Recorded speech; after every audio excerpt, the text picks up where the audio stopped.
Hello everyone, welcome to online my study channel. Polity की series को हम आगे बढ़ाते हुए ये हमारा दूसरा लेक्चर है, जिसमें कि हम राज्य के नीति निर्देशक तत्वों के बारे में पढ़ेंगे, जिसे कि संविधान के पार्ट 4 में मेंशन किया गया है। ये आर्टिकल 36 से लेकर के 51 तक के बीच में दिए गए हैं। इससे पहले कि हमने मौलिक अधिकारों को कवर किया है। अगर आपने हमारे उस वीडियो को नहीं देखा है तो देख लीजिए और प्लीज़ वीडियो को लाइक, शेयर, कमेंट ज़रूर कर दीजिए। और अब हम देखते हैं अपने पॉलिटी के पार्ट 4 में, जो कि पहला प्रश्न है कि राज्य के नीति निर्देशक तत्व संविधान के किस भाग में उल्लेखित हैं। तो ये हैं संविधान के भाग 4 में। भाग 4 में राज्य के नीति निर्देशक तत्वों के बारे में बताया गया है, आर्टिकल 36 से लेकर के 51 तक के बीच में। भाग 2 में बताया गया है नागरिकता के बारे में, जो कि आर्टिकल 5 से लेकर के 11 तक के बीच में है। और भाग 3 में है मौलिक अधिकार, जो कि आर्टिकल 12 से लेकर के 35 तक के बीच में है। और बात करते हैं अब हम भाग 5 की। तो भाग 5 इसमें ये संघ से रिलेटेड है और इसमें आर्टिकल 52 से लेकर के 151 तक है। नेक्स्ट हमारा क्वेश्चन है, नीति निर्देशक तत्वों की व्याख्या किन अनुच्छेदों में की गई है। तो नीति निर्देशक तत्वों की व्याख्या की गई है आर्टिकल 36 से लेकर के 51 तक की। ऑप्शन ए होगा हमारा राइट ऑप्शन। और जो बी है ये मौलिक अधिकारों से रिलेटेड है और सी नागरिकता से रिलेटेड है। नीति निर्देशक तत्वों को किस देश के संविधान से लिया गया है। तो नीति निर्देशक सिद्धांतों को ये लिया गया है आयरलैंड देश से। आयरलैंड से जब हमारा संविधान बना तो हमारे कॉन्स्टिट्यूशन का कुछ ना कुछ पार्ट अलग अलग देशों से इसमें मेंशन किया गया है। यहाँ पर हम बात करते हैं कि समझने की कोशिश ये करते हैं कि नीति निर्देशक तत्व क्या हैं। तो ये हैं जो कि राज्यों को एडवाइस देते हैं, इंस्ट्रक्शन देते हैं कि राज्य जब भी अपने स्टेट के विकास के लिए कोई नीति बनाए तो वो किन किन चीज़ों को ध्यान में रखे। अगर हम इसे कंपेयर करें मौलिक अधिकारों से, तो मौलिक अधिकार वो सिटीजन्स के लिए होते हैं और जो नीति निर्देशक तत्व होते हैं ये स्टेट के लिए होते हैं।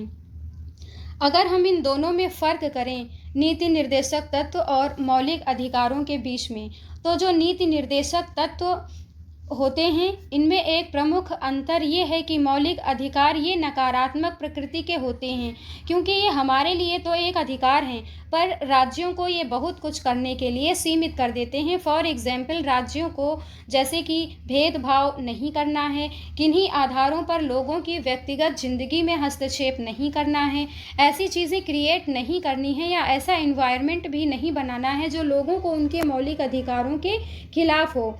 लेकिन अगर हम बात करें नीति निर्देशक सिद्धांत की, तो इनकी प्रकृति होती है सकारात्मक। ये पॉजिटिव होते हैं क्योंकि ये राज्यों को कुछ करने के लिए प्रेरित करते हैं। और जो मौलिक अधिकार होते हैं ये ना करने की चीज़ें बताते हैं कि आपको कौन कौन सी चीज़ें नहीं करनी है। इससे लोगों के मौलिक अधिकारों का हनन होता है। जबकि जो नीति निर्देशक सिद्धांत होते हैं ये राज्यों को कुछ करने के लिए प्रेरित करते हैं। लेक्चर थोड़ा लंबा हो गया है पर आई थिंक बेसिक चीज़ें हमेशा क्लियर होनी चाहिए। नेक्स्ट है, निम्न में से कौन सा कथन नीति निर्देशक तत्वों के बारे में सही है। तो हमारे पिछले लेक्चर में ही आप समझ चुके होंगे कि इसका आंसर कौन सा है। तो इसका आंसर होगा समाजवादी। मतलब जो नीति निर्देशक तत्व होते हैं ये समाजवादी प्रकृति के होते हैं। नेक्स्ट हमारा है कि नीति निर्देशक तत्वों को और किस नाम से बोल सकते हैं। तो नीति निर्देशक तत्वों को निदेशक प्रवृत्ति वाले अधिकार के रूप में भी हम बोल सकते हैं। नेक्स्ट है क्वेश्चन हमारा, राज्य के नीति निर्देशक तत्व किसके लिए आधार हैं। मतलब इन्हें किसके लिए आधार मान करके इनको बनाया गया है। तो ये राज्य के प्रशासन के लिए अधिकार हैं। राज्य के प्रशासन मतलब डी हमारा होगा राइट ऑप्शन। नेक्स्ट है हमारा क्वेश्चन कि नीति निर्देशक तत्व को कितने भागों में बांटा गया है। तो नीति निर्देशक तत्वों को बांटा गया है 3 भागों में। 3 भागों में, वो 3 भाग कौन कौन से हैं? एक है समाजवादी सिद्धांत, दूसरा है गांधीवादी सिद्धांत और तीसरा है उदारवादी सिद्धांत। और जो नीति निर्देशक सिद्धांत हैं वो आर्टिकल 36 से लेकर के 51 तक के बीच में विभाजित किए गए हैं, जिसमें कुछ आर्टिकल ऐसे हैं जो समाजवादी प्रकृति के हैं, जैसे लोक कल्याण के लिए राज्यों को ऐसा कार्य करना चाहिए, इस तरीके से अपनी नीतियां बनानी चाहिए कि सभी नागरिकों को जीविका के साधन प्रदान करें, गरीबी को कम करने के लिए कार्य करना, समान रूप से सभी लोगों को न्याय मिल सके, स्वास्थ्य में सुधार के लिए कार्य करना, ये सारी चीज़ें समाजवादी प्रकृति की हैं। और जो दूसरे भाग में बांटा गया है वो है गांधीवादी सिद्धांत। गांधीवादी मतलब इसमें, इस सिद्धांत में कुछ चीज़ें ऐसी है जो कि गांधी जी चाहते थे कि संविधान में ये सारी चीज़ें ऐड होनी चाहिए, लेकिन उस समय हमारे पास इतने संसाधन नहीं थे कि हम इन सारी चीज़ों को एक साथ में इसमें मेंशन कर लेते, पर ऐसा हम कर नहीं सकते थे, इसलिए हमने इनको राज्य के नीति निर्देशक सिद्धांतों में ऐड कर लिया है। कुछ चीज़ें आती हैं हमारे कॉन्स्टिट्यूशन में, जैसे ग्राम पंचायत, नगर पालिका, अभी तो इनको संवैधानिक दर्जा मिल चुका है, लेकिन स्टार्टिंग में इन्हें नीति निर्देशक सिद्धांतों में ही जगह दी गई थी। साथ ही गांधी जी का मानना था कि जो कुटीर उद्योग, लघु उद्योग होते हैं, जिसे आज हम MSME सेक्टर के नाम से भी जानते हैं, गांधी जी का मानना था कि इनके ऊपर भी ध्यान देना राज्यों का कार्य है। इनका विकास करना गांधीवादी सिद्धांतों को ही बताता है। पशु बलि पर रोक लगाना और इसके अलावा अनुसूचित जाति, जनजाति, जितने भी समाज के कमज़ोर वर्ग हैं उनको शोषण से सुरक्षा दी जाए, ऐसा राज्यों को निर्देश है। नीति निर्देशक सिद्धांतों के अंतर्गत ये सारे सिद्धांत गांधीवादी सिद्धांत को ही बताते हैं। और जो तीसरी श्रेणी का है वो है उदारवादी बौद्धिक सिद्धांत। इसमें भी जो चीज़ें आती हैं वो भी इम्पॉर्टेंट हैं, जैसे समान नागरिक संहिता का पालन करना, और जितने भी 6 से लेकर के 14 वर्ष तक की आयु के बच्चे हैं उनको अनिवार्य और निःशुल्क शिक्षा दी जाए, इसके अंतर्गत ही आता है। और कृषि का विकास करना, पशुपालन के बारे में ध्यान देना, पर्यावरण की रक्षा करना, जितनी भी ऐतिहासिक इमारतें हैं उनका संरक्षण करना, ये सभी उदारवादी बौद्धिक सिद्धांत के अंतर्गत हैं। तो इस तरीके से नीति निर्देशक सिद्धांतों को 3 भागों में बांटा गया है। एक समाजवादी सिद्धांत और दूसरा है गांधीवादी बौद्धिक सिद्धांत और तीसरा है उदारवादी बौद्धिक सिद्धांत, जिसको कि आर्टिकल 36 से लेकर के 51 तक के बीच में बांटा गया है। आई होप आप सभी लोगों को ये सारी चीज़ें क्लियर हुई होंगी। नेक्स्ट हमारा क्वेश्चन है, राज्य के नीति निर्देशक सिद्धांतों को लागू करने के लिए कोई भी नागरिक कहाँ जा सकता है? तो कोई भी नागरिक या सर्वोच्च न्यायालय के पास में जाएगा, या उच्च न्यायालय, या ए और बी दोनों सही हैं, या डी किसी भी अदालत के पास जा सकता है। इसमें थोड़ा टाइपिंग मिस्टेक हो गई है, यहाँ पर हमारा ये डी वाला स्टेटमेंट इस तरीके का है कि किसी भी अदालत के पास नहीं जा सकता है, किसी भी अदालत के पास नहीं जा सकता है, मतलब यहाँ पर थोड़ा टाइपिंग मिस्टेक हो गई है, आप लोग समझ लीजिएगा। नेक्स्ट हमारा क्वेश्चन है कि संविधान सभा में नीति निर्देशक तत्वों का निर्माण किसके द्वारा किया गया है? तो हमारे संविधान में नीति निर्देशक सिद्धांतों को किसके द्वारा, तो ये हमारा ऑप्शन होगा 20 राइट ऑप्शन होगा, मूल अधिकारों की उप समिति के द्वारा। यहाँ पर हम एक चीज़ ये समझ लेते हैं कि जो हमारे मौलिक अधिकार थे उनको संविधान में संशोधन के द्वारा लागू किया गया, लेकिन जो नीति निर्देशक तत्व थे इनको किसी संविधान में संशोधन के द्वारा नहीं लागू किया गया, ये हमारे संविधान में पहले से ही ऐड था। हमारा नेक्स्ट क्वेश्चन है, नीति निर्देशक तत्व किस समिति की सिफारिश के आधार पर संविधान में शामिल किया गया? तो ये कौन सी समिति थी? ये समिति थी सप्रू समिति। सप्रू समिति की सिफारिश के द्वारा नीति निर्देशक सिद्धांत को कॉन्स्टिट्यूशन में लागू किया गया, इसको याद रखिएगा, बहुत इंपॉर्टेंट है, सप्रू समिति। नेक्स्ट है, राज्य के नीति निर्देशक तत्व एक ऐसा चेक है जो बैंक की सुविधानुसार अदा की जाएगी, यह किसका कथन है? तो कभी कभी एग्ज़ाम में ऐसे स्टेटमेंट्स भी पूछ लिए जाते हैं कि ये किसने कहा था, वो किसने कहा था। तो ये कहा गया था, बी ऑप्शन है इसका राइट ऑप्शन, के.टी. शाह के द्वारा कहा गया था कि राज्य के जो नीति निर्देशक तत्व हैं ये एक ऐसा चेक है जो बैंक की सुविधा अनुसार अदा किया जाएगा। नेक्स्ट हमारा क्वेश्चन है कि किसने नीति निर्देशक तत्वों को अनोखी विशेषता वाला कहा था। तो नीति निर्देशक तत्वों को अनोखी विशेषता वाला कहा था डॉक्टर भीमराव अंबेडकर जी के द्वारा। इन्होंने कहा था कि जो नीति निर्देशक तत्व हैं ये अनोखी विशेषता वाले हैं।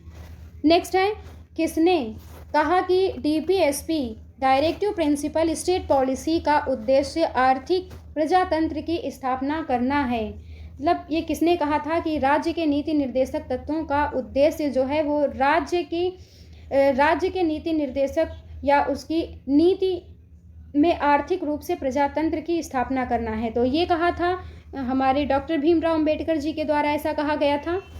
नेक्स्ट है हमारा कि इनमें से किसने राज्य के नीति निर्देशक तत्वों को संविधान की आत्मा बताया था।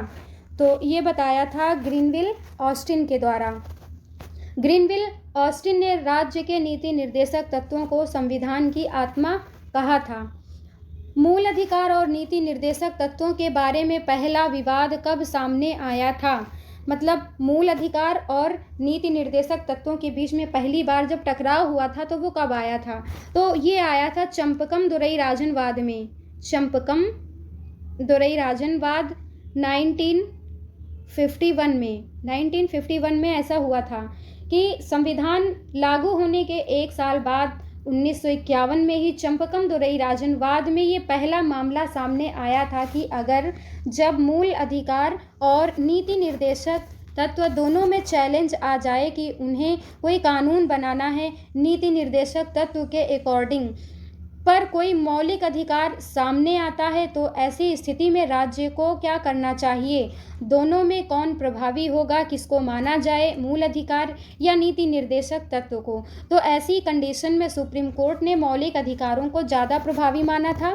किसी भी स्थिति में लोगों के मूल अधिकारों का हनन नहीं होना चाहिए, ऐसा स्टेटमेंट सुप्रीम कोर्ट की तरफ से आया था। नेक्स्ट हमारा क्वेश्चन है कि किस वाद में कहा गया कि मूल अधिकार एवं नीति निर्देशक तत्व एक दूसरे के पूरक हैं। मतलब अभी तक तो नकारात्मक थे कि मौलिक अधिकार ये बताया गया, लेकिन ऐसा कौन सा वाद हुआ था जिसमें ये बताया गया कि मौलिक अधिकार और नीति निर्देशक सिद्धांत ये दोनों एक दूसरे के पूरक हैं। तो ये बताया था मिनर्वा मिल्स वाद 1980 में ऐसा बताया गया था कि ये दोनों ही एक दूसरे के पूरक हैं। मतलब मूल अधिकार और नीति निर्देशक तत्व एक दूसरे के पूरक हैं। अभी तो यही स्थिति है और यही माना जाता है कि जो हमारे मूल अधिकार हैं वो नीति निर्देशक तत्व के ऊपर हैं, पर इसका मतलब ये नहीं कि निर्देशक तत्वों को लागू ही नहीं किया जा सकता है।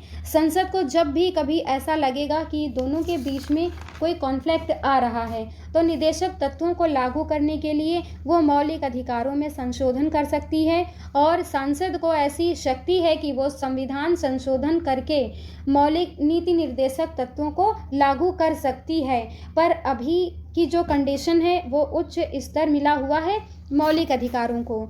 नेक्स्ट हमारा क्वेश्चन है कि संविधान के कौन से अनुच्छेद में प्रावधान है कि निर्देशक तत्वों को न्यायालय नहीं ले जाया जा सकता है। तो हमारे किस आर्टिकल में ऐसा कहा गया है, तो ये कहा गया है आर्टिकल 37 में। आर्टिकल 37 में कहा गया है कि जो नीति निर्देशक तत्व हैं इनको न्यायालय मतलब ये न्याय योग्य नहीं है, ऐसा कहा गया है, जबकि जो मौलिक अधिकार हमारे हैं ये न्याय योग्य हैं। नेक्स्ट हमारा क्वेश्चन है समान न्याय और निःशुल्क विविध सहायता का उल्लेख है। तो समान न्याय और निःशुल्क विविध सहायता का उल्लेख किया गया है आर्टिकल किसमें कहा गया है, ये कहा गया है आर्टिकल 39A में। आर्टिकल 39A में ऐसा कहा गया है। इसको हम 39(1) और 39A भी हम इसको कह सकते हैं। नेक्स्ट हमारा क्वेश्चन है मनरेगा के संचालन से कौन से निर्देशक तत्व का पालन हुआ है। मतलब मनरेगा के संचालन से किस एक्ट का पालन हुआ है, तो ये है आर्टिकल 43। आर्टिकल 43 ये बात करता है कि राज्य ग्रामीण क्षेत्रों में लघु और कुटीर उद्योगों को उपलब्ध कराए। और मनरेगा क्या काम करता है? मनरेगा यही काम करता है कि राज्य में जितने भी लोग हैं उन्हें साल में लगभग 100 दिन तक रोजगार को उपलब्ध कराने का कार्य मनरेगा स्कीम के तहत किया जाता है। नेक्स्ट हमारा क्वेश्चन है, समान कार्य के लिए समान वेतन संविधान के किस अनुच्छेद में दिया गया है? तो ये दिया गया है आर्टिकल 39 घ। आर्टिकल 39 घ में ऐसा कहा गया है कि समान कार्य के लिए समान वेतन दिया जाए, चाहे कोई महिला हो और चाहे पुरुष हो। नेक्स्ट है हमारा, किस अनुच्छेद के तहत मूल अधिकारों में शिक्षा का अधिकार जोड़ा गया है? तो हमारे आर्टिकल 45 में मूल अधिकारों में शिक्षा के अधिकार को जोड़ा गया है। ऑप्शन बी इसका होगा राइट ऑप्शन। तो हमने जब मौलिक अधिकारों को पढ़ा था, देखा था कि संविधान में संशोधन करके निःशुल्क शिक्षा के अधिकार को हम मौलिक रूप में इसको लागू कर पाए थे। इसे एक संवैधानिक संशोधन के जरिए नीति निर्देशक तत्वों में शामिल किया गया था और ये अभी भी इसी में नीति निर्देशक तत्वों में ही शामिल है। अब इसे मौलिक अधिकार का रूप दे दिया गया है। 86वें संविधान संशोधन 2002 के अनुच्छेद 21A के तहत राज्य को ये कार्य दिया गया है कि वह 6 से 14 वर्ष तक की आयु के बच्चों को निःशुल्क व अनिवार्य शिक्षा को उपलब्ध कराए। नेक्स्ट है हमारा क्वेश्चन, भारतीय संविधान का कौन सा अनुच्छेद समान नागरिक संहिता से संबंध रखता है? तो ये होगा हमारा आर्टिकल 44। आर्टिकल 44 ये समान नागरिकता के संबंध को स्थापित करता है। नेक्स्ट है हमारा कि न्यायपालिका और कार्यपालिका का पृथक्करण किस अनुच्छेद में किया गया है? न्यायपालिका और कार्यपालिका, तो इनका पृथक्करण किया गया है आर्टिकल 50 के द्वारा, जो ये बात करता है कि न्यायपालिका और कार्यपालिका इन दोनों के कार्य अलग अलग होने चाहिए, क्योंकि अगर इनका कार्य क्षेत्र अलग नहीं होगा तो ये दोनों एक दूसरे के कार्य में हस्तक्षेप करेंगे और जब तक कि ये एक दूसरे के कार्य में हस्तक्षेप करते रहेंगे तब तक ये दोनों ही संस्थाएं फ्री हो करके अपना कार्य नहीं कर पाएंगी। नेक्स्ट है हमारा क्वेश्चन, अंतर्राष्ट्रीय शांति सुरक्षा से संबंधित अनुच्छेद कौन सा है? तो आर्टिकल 51, जो हमारा आर्टिकल 51 है वो ये बात करता है कि राज्य के ऊपर ये भी जिम्मेदारी है कि वो स्टेट मतलब अंतर्राष्ट्रीय स्तर के ऊपर भी शांति और सुरक्षा को बनाए रखे। तो अनुच्छेद 36 से लेकर के 51 तक नीति निर्देशक तत्वों के बारे में बताया गया है। तो इस तरीके से हमारा ये वीडियो समाप्त हुआ और मैं अब आशा करती हूँ कि आप सभी लोगों को हमारा ये वीडियो बहुत पसंद आया होगा और अगर आया है तो प्लीज़ इसको लाइक, शेयर और कमेंट ज़रूर कर दीजिएगा। थैंक